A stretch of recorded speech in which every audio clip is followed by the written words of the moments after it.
Welcome to another episode of The Brand Called You, a podcast and podcast show that brings you leadership lessons, knowledge, experience, and wisdom from thousands of successful individuals from around the world. I'm your host, Ashutosh Garg, and today I'm privileged to welcome a very tall leader from the world of banking from Mumbai, India, Dr. Anil K. Khandelwal. Sir, welcome to the show. Thank you very much, Mr. Ashutosh. It is indeed a privilege to be on the show. Thank you. Dr. Khandelwal is the former chairman and managing director of Bank of Baroda, and he's an author. And all of you know, I'm always very partial to authors. He's an author of a book titled Dare to Lead, and we'll talk about his book. Dr. Khandelwal is a celebrated thought leader who transformed one of India's largest public sector banks, Bank of Baroda, into a truly global brand in just 3 years. And given his track record, he has been recognized and felicitated several times. So, sir, before we talk about Bank of Baroda, tell me a little bit about your own amazing journey. Yeah, my journey has been quite checkered, and I passed through the tunnels of crucibles of life. I passed out as a chemical engineer way back, and then turned to banking, got fed up, got to human resource function for many, many years, went to then banking operations, and then eventually occupied the position of CEO. Wow. So in some sense, they were on the way, many learnings that one gets out of this kind of career. Incredible. And, you know, I don't think there'd be anyone who has not seen the transformation of Bank of Baroda. But given the fact that it is a public sector bank, you function in a very constrained environment. Change of the CEO every 3 to 4 years, change of board, change of the minister, change of the bureaucrats, issues of autonomy, in a risk-averse culture. And of course, you did not have the compensations or the incentives like a private sector bank has. What was your motivation to take this incredible transformation and this incredible risk? Very honest with you, I won't be able to answer this question except that it was a call of conscience. I think leadership is not a job. It is a responsibility. Right. And when you are chosen to lead 40,000 employees and millions of your customers, this responsibility is the main trigger for your motivation to lead. And at that time, everything is secondary. Amazing. Well said. Well said. So let me now ask you a few questions of leadership, and then I'll come to your book. Okay. As the CMD, what were some of the key challenges you faced when you started the transformation? Look here, I have been an insider. I joined the bank in 1971 and with a little gap of 4 years once, and 1 year when I went as chairman of Dena Bank. I've been an insider. And there are this is a great bank set up by Maharaja of Baroda, who is known for his reforms and all that. And it was set up as a community bank which survived 100 years. And therefore, and there are phases, and I joined as CEO at a time when a sturdy aircraft was suddenly losing height.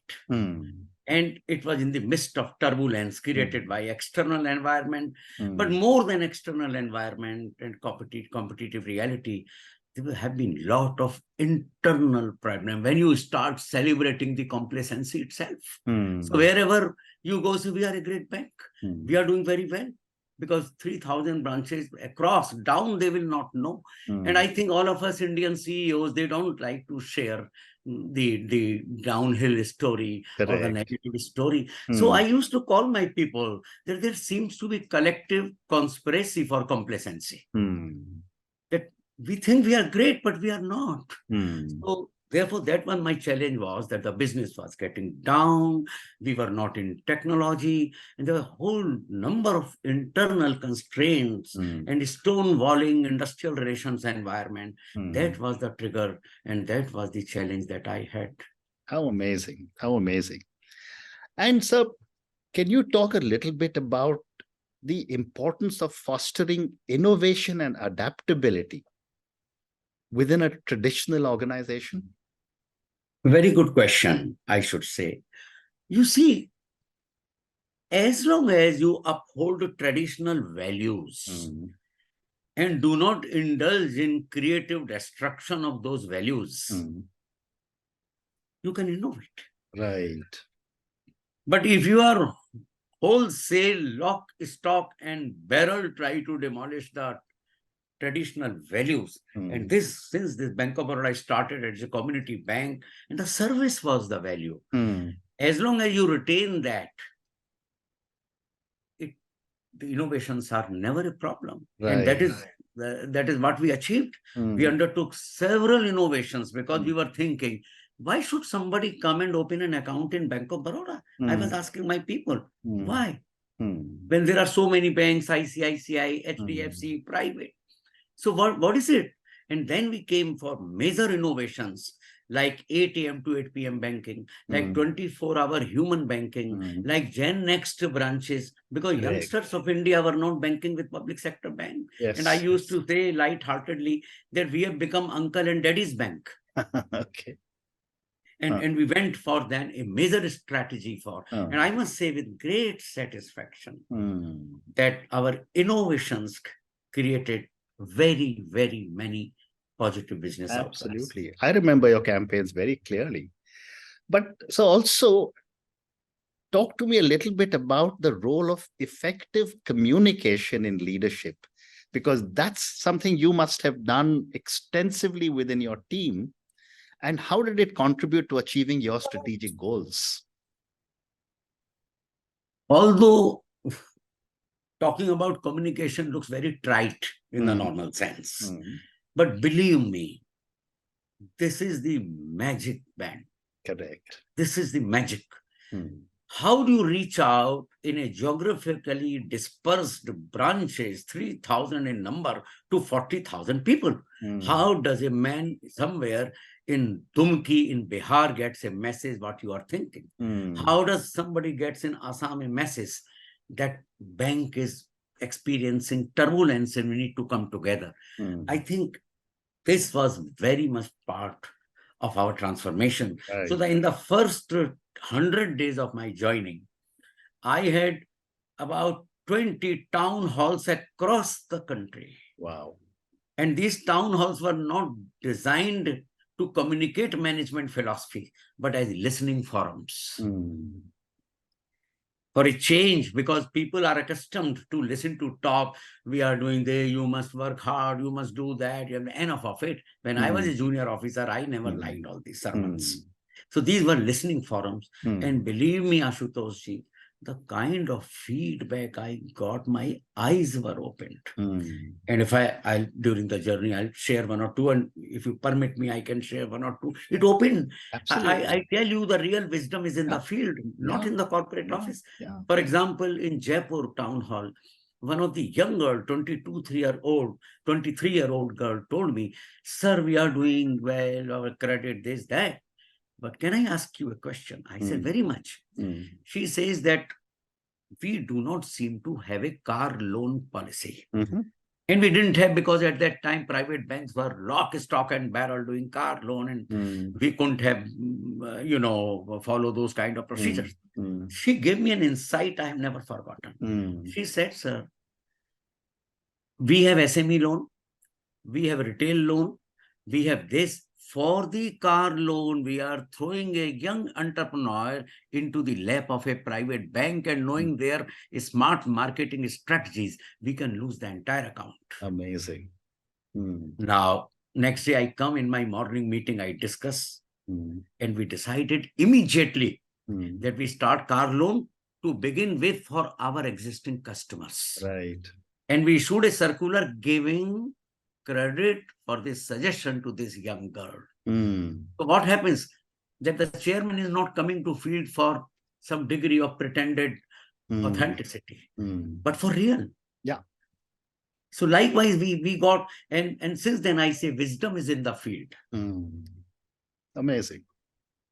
And it is very magnanimous of you to have done so, but moving on, the other challenge that I have often seen in large organizations like Bank of Baroda is to build a diverse and inclusive workplace. How did you approach this aspect as the CMD? Look here, diversity in public sector is built into the system. There is a reservation policy, first of all. So you get that, that is one part. Second part is women. When I was there, the women, of course, were there about 12 to 15%, but for reasons of career and other things.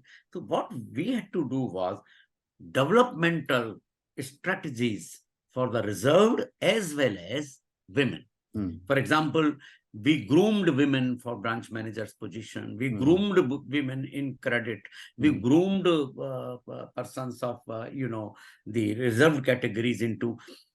You will be amazed to learn that some of these people eventually became chairmen of banks. Amazing. Fantastic. Fantastic. My next question, sir, is how can leaders strike a balance between pursuing innovation and managing potential risk in a conservative industry like banking? Yeah, very correct. Because sometimes, even after retirement, you are concerned about that X decision and you have to appear before investigating agency why that decision was taken. I think in all leadership role,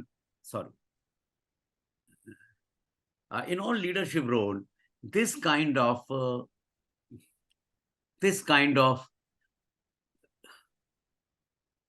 risk is intertwined in the leadership roles. More in banking because there are financial decisions. I don't see much contradiction. In fact, I've always believed the leadership roles must have accountability. If you are in a bank, it is public money that you are dealing with. And therefore, the greatest amount of due diligence, treating that money your own money, you must dispense that money.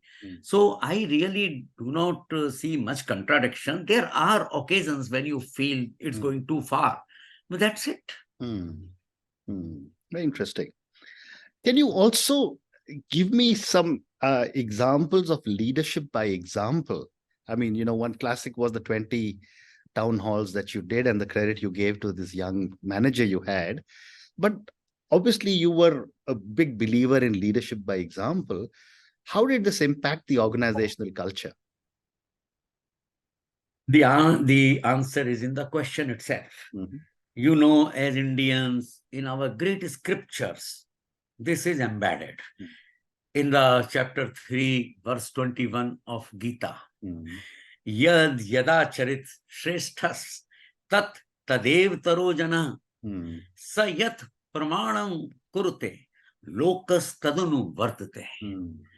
5,000 years back, it is mentioned that whatever great man does, other men follows. Correct. When great man sets an example, the others follow. And we have made a jargon out of it, credibility and all that. And we send people to foreign countries to receive training in all this. Nothing wrong. What I'm trying to say is this is a gospel truth, whether it is America or Netherlands or New Zealand, that people follow leader or they hide behind the misconduct of leaders. So therefore, it's very, very... Now, I don't want to indulge in a lot of self-talk, but I think I was always aware that 1,000 eyes always watch you. What you speak, what you talk, how authentic you are. So just imagine that girl who asked me a question, we implemented in next 48 hours.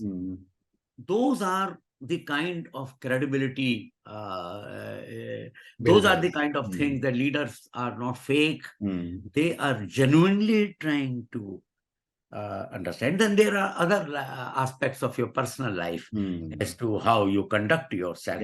Mahatma Gandhi, for example, is a classic example. Millions of leaders are condemned for not following what they say. Gandhi only lived the life. He said, be the change what you want to see. Yeah. Yeah. So management by leading by example, Mm. if you don't have to keep 1,000 books on leadership, if you ask me. Absolutely. Absolutely. Well said. But conversely, sir, what in your view are some of the common misconceptions about leadership? I would say three misconceptions. One is that leadership resides only at the top. Right. I believe leadership is hierarchy neutral. Hmm. I have seen so much of leadership qualities in my subordinates 3 levels below. Huh. And sometimes I wonder how I wish I had this quality. It is hierarchy neutral. Second thing, it is believed that leaders are omnipotent and omniscient, that they have all the wisdom and they are very powerful. Correct. This is good enough to spoil a leader. Absolutely. And the third is that leaders have limitless power. I think these are misconceptions about leaders. Leadership is never a position. Leadership is a responsibility, Correct. as I said earlier. Right. So these are myths, and leadership is sector neutral, hierarchy neutral, sector neutral. Well said. Well said. So one more question relating to leadership, sir, and then I want to move to your book. As you look back at your amazing journey with Bank of Baroda, is there a decision or initiative you took that you consider particularly pivotal in your leadership journey? I would say in the bank's journey, I'm not important. Okay. I would say some pivotal decisions which are important, strategic, and critical in the journey of the bank. I would put it this way. And in that, I think one of the major aspect why bank was facing turbulence at certain point of time was the industrial relations in the bank, that scenario where the entire authority and power was allowed to be captured by the trade unions, and our transformation, technology, everything was stuck and stonewalled. That was the time, and with my background and PhD in industrial relations in the bank, I used my research insights into turning around the tables. My research insights had revealed that while unions are seen very powerful by the bank and it surrenders to them, the worker union connect is very poor. Even workers are not happy about the power of their unions. Right. And this is where started an intense human resource development programs for workers. I say workers are not the sole proprietary concerns of trade unions. Workers have to be owned and engaged by management. So we started some programs. More importantly, a direct helpline to chairman. Imagine 40,000 employees can reach out to me in life and death problems. Yeah. And then solution guaranteed in 24 hours. More in my book, the details are given. And likewise, many programs, career-oriented programs, and without fighting and without indulging in any political this thing, the unions found their place. The decks for transformation were cleared, and rest is a history. And I'm happy to say that even after 15 years of my leaving the job, the bank has continuously grown. Wonderful. That was one decision in the interest of the bank. And of course, carpet bombing of transformation, where we didn't go in sequence, because when people should feel the need for change and transformation. And then we undertook mammoth level of transformations in customer centricity, technology, people. That's the story. How amazing. Thank you, sir. I'm going to now talk to you about your book, Dare to Lead. And before I ask you a question, I'm going to ask all our viewers and listeners to go and check out Dr. Anil K. Khandelwal's book, Dare to Lead. I will go and check it out and order my copy. So my first question, sir, is what inspired you to write Dare to Lead?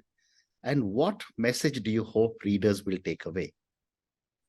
And let me share with you that before Dare to Lead, I had written 5 books. Oh, wow. Okay. I have always been very much interested to write, read, and I was in the training and HRD for a very long time. So when we were doing transformation, I think we got rather early recognition on our transformation. We got Asia's highest award in banking, in Asian Banker Singapore, Economic Times, other places. So the story was unfolding.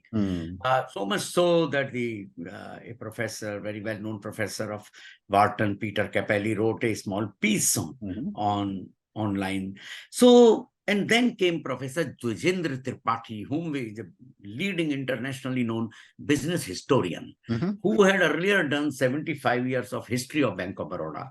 So we invited him to write the 100-year-old history, because I completed 100-year Bank of Baroda's 100-year during my tenure. When Dr. Tripathi completed his project, he told me, Dr. Khandelwal, you have a good story. Why don't you write a book? That was the trigger. I started thinking about the book. And post-retirement, I commenced writing. And Dare to Lead came first in 2011. This is about the 12th reprint. Amazing. So that's how Dare to Lead came. Fantastic. So coming to some points from your book, how can leaders strike a balance between vulnerability and strength? Vulnerability to me is itself a strength. Yep, I agree. They are not oxymorons. Vulnerability itself is strength, because if you are not hiding your vulnerability, if it is known to people, it is a strength in the sense that it builds trust. It builds authenticity. For example, I was very open in telling people that, look, I'm not a career banker. 25 years I have spent in human resources. And therefore, there's a lot to learn from you people. Right. This created a bridge of understanding as to what I am good at and how you can help me building this great bank.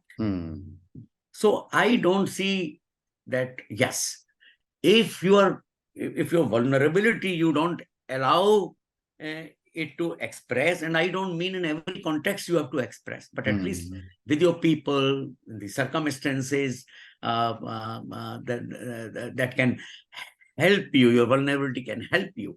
I think it's not a contradiction. I agree. And my next question says, how can leaders develop and maintain a growth-oriented mindset throughout their leadership journey, which you seem to have done? Learning. Learning and nothing else. Learning. I should share with you, even in the busiest time, I had a protocol of learning. I created magical 25th hour for my own learning. Amazing.